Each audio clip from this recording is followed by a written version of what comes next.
धन्यवाद सभापति महोदया।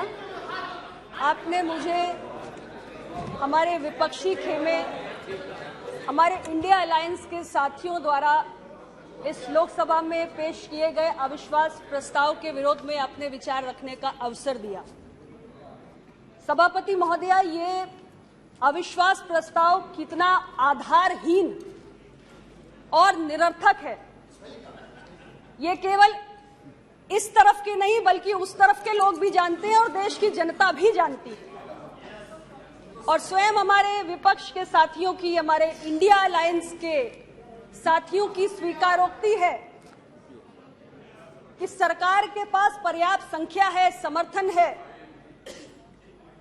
और इस प्रस्ताव से सरकार की स्थिरता पर कोई असर पड़ने नहीं जा रहा है।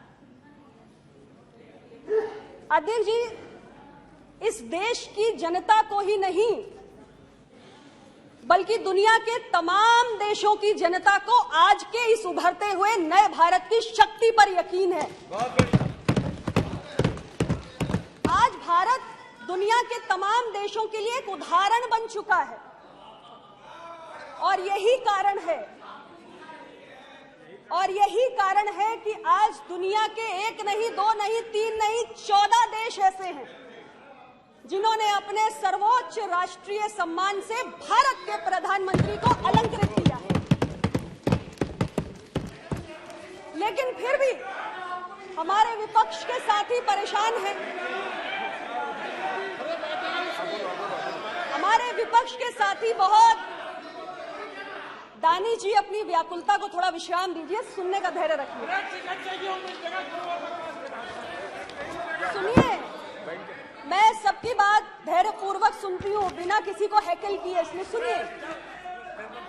अध्यक्ष महोदया, मैं सिर्फ इतना ही कहना चाहती हूँ कि करोड़ों भारतवासियों को सरकार पर विश्वास है। दुनिया के देशों में भारत उदाहरण बन रहा है, लेकिन हमारे विपक्ष के साथी इस लोकसभा के अंदर अविश्वास प्रस्ताव ला रहे हैं। इसलिए क्योंकि लोकतंत्र में आपकी कोई आस्था है ही नहीं और ये पूरा देश जानता है। सदन में आपका आचरण, आप जिस तरीके से संसदीय परंपराओं का अपमान करते हैं, शोरगुल करते हैं, बहिष्कार करते हैं, सदन को चलने नहीं देते हैं, हर चर्चा से आप भागते हैं कोई ना कोई नया बहाना बनाकर। पूरा देश देख रहा है, पूरा देश देख रहा है।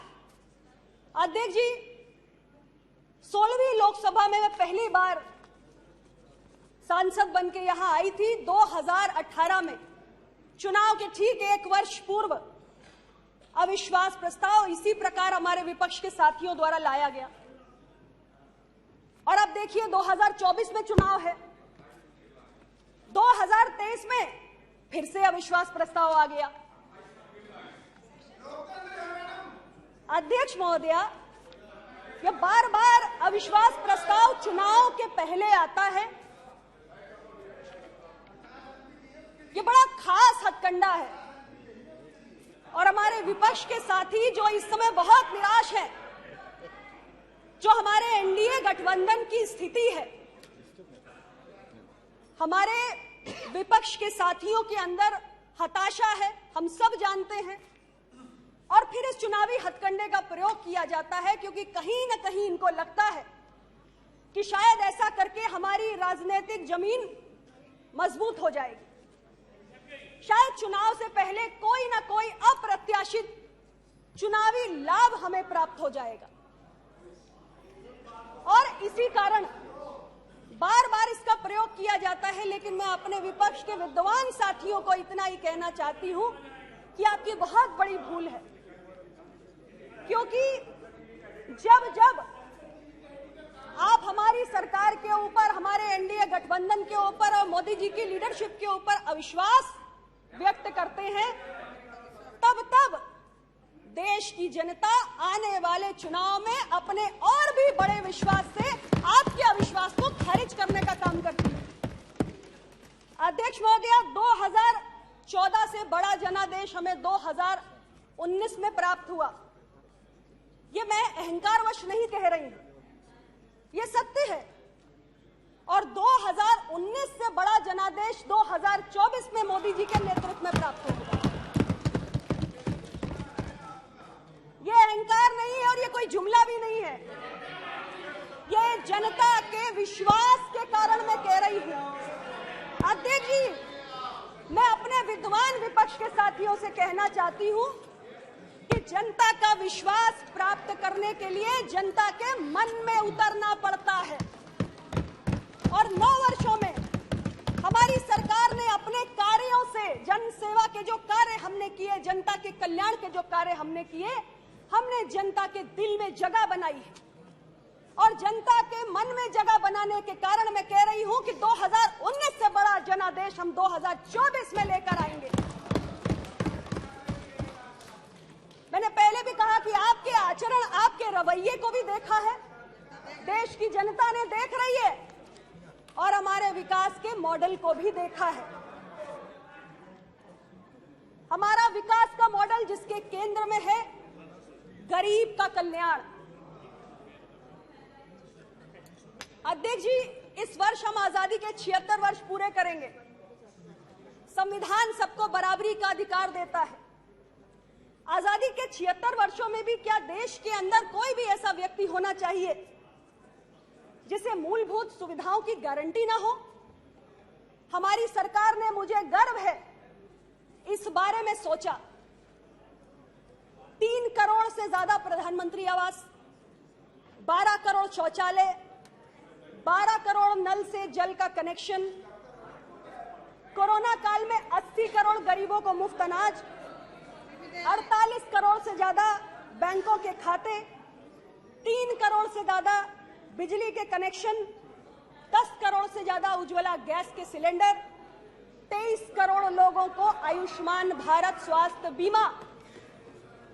अध्यक्ष जी, मैं इस सदन से पूछना चाहती हूं, ये कौन लोग हैं समाज का, ये कौन सा तबका है जिसके पास आजादी के बरसों बाद सिर पे छत नहीं, पीने को पानी नहीं, जहां महिलाएं एक शौचालय के लिए तरसती हैं, जिनके पास बैंकों में खाते नहीं, बैंकों के दरवाजे जिनके लिए बंद हैं, जो बीमारी में इसलिए मर जाते हैं क्योंकि इलाज के पैसे नहीं। कौन सा तबका है ये समाज का वो वर्ग है जो दलित है, पिछड़ा है, कमजोर है, वंचित है, सालों तक वंचित रहा है, और उसके लिए, उसके हितों के बारे में मोदी जी की सरकार ने सोचा है। अध्यक्ष जी, ये आंकड़े बहुत कुछ कहते हैं, बहुत कुछ कहते हैं जो शायद हमारे विपक्ष के साथी समझकर भी समझना नहीं चाहते। लेकिन जो देश का दलित है, पिछड़ा है, गरीब है, वंचित है, जिसने सही मायनों में समझा नहीं कि भारत के लोकतंत्र और आजादी का सुख क्या होता है, उसको इन आंकड़ों की कीमत समझ में आती है, इन आंकड़ों का महत्व समझ में आता है।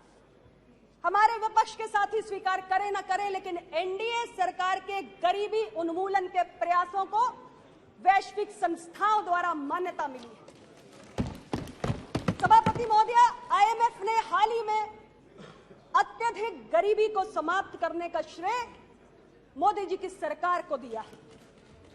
दुर्भाग्य है आप इन उपलब्धियों को नहीं देख सकते, ना हमारे प्रयासों को देख सकते हो, ना हमारी मंशा को स्वीकार करने के लिए तैयार हैं। लेकिन क्या सच से मुंह फेर लेने से सच बदल जाता है? अध्यक्ष महोदय, दबी जुबान से ही सही, खुले मन से न सही, लेकिन हमारे विपक्ष के साथी ये स्वीकार तो करेंगे ही कि हमारी सरकार ने गरीब का कल्याण किया है और सामाजिक व्यवस्था में सबसे निचले पायदान पे जीने वाले लोगों की पीड़ा को समझा है। ये राजनीति का वो युग है मोदी जी के राज में, जहां वंचित वर्गों को सबसे निचले पायदान से उठाकर उन्हें मुख्य धारा में लाने के एक नहीं अनेक प्रयास हुए हैं।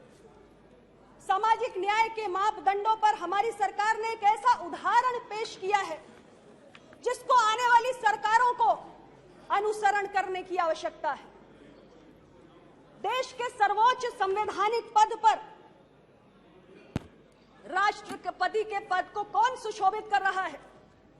सामाजिक व्यवस्था के सबसे निचले पायदान से आने वाली परम श्रद्धेय राष्ट्रपति जी श्रीमती द्रौपदी मुर्मू जी। ये लोकतंत्र की ताकत नहीं तो और क्या है? अध्यक्ष जी, सवाल यह है कि पहले की सरकारों में ऐसी पहल क्यों नहीं हुई? एक आदिवासी महिला लोकतांत्रिक व्यवस्था में सर्वोच्च पद पर आसीन हो, ऐसा ख्याल क्यों नहीं आया?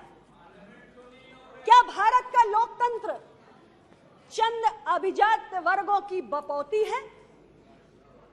अध्यक्ष महोदया, मोदी जी की सरकार ने इस भ्रम को तोड़ के रख दिया है। हमारे मंत्रिमंडल को देखिए और आज मंत्रिमंडल में पिछड़े, दलित, वंचित की भागीदारी को देखिए। पूर्व की सरकारों के मंत्रिमंडल के स्वरूप को भी स्मरण कर लीजिए। ज्यादा कुछ कहने की आवश्यकता मुझे नहीं है। कितने पिछड़ों को, दलितों को, आदिवासियों का अपने मंत्री बनाया था।